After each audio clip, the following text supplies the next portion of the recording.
Two-factor authentication 2FA adds an extra layer of security to your Etsy account by requiring a second form of verification. Follow these steps to enable 2FA on your Etsy account. Step 1. Log into your Etsy account. Go to the Etsy website and enter your username and password to access your account.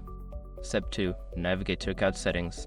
Once logged in, click on your profile icon in the upper right corner. From the drop-down menu, select Account Settings.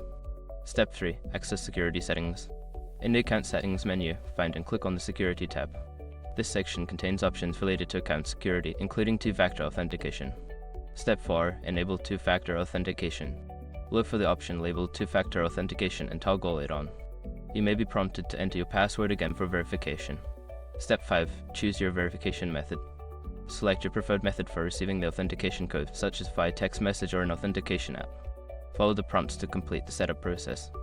Once you have completed these steps, your Etsy account will be more secure with two-factor authentication enabled. Remember to keep your verification method accessible to ensure you can log in easily.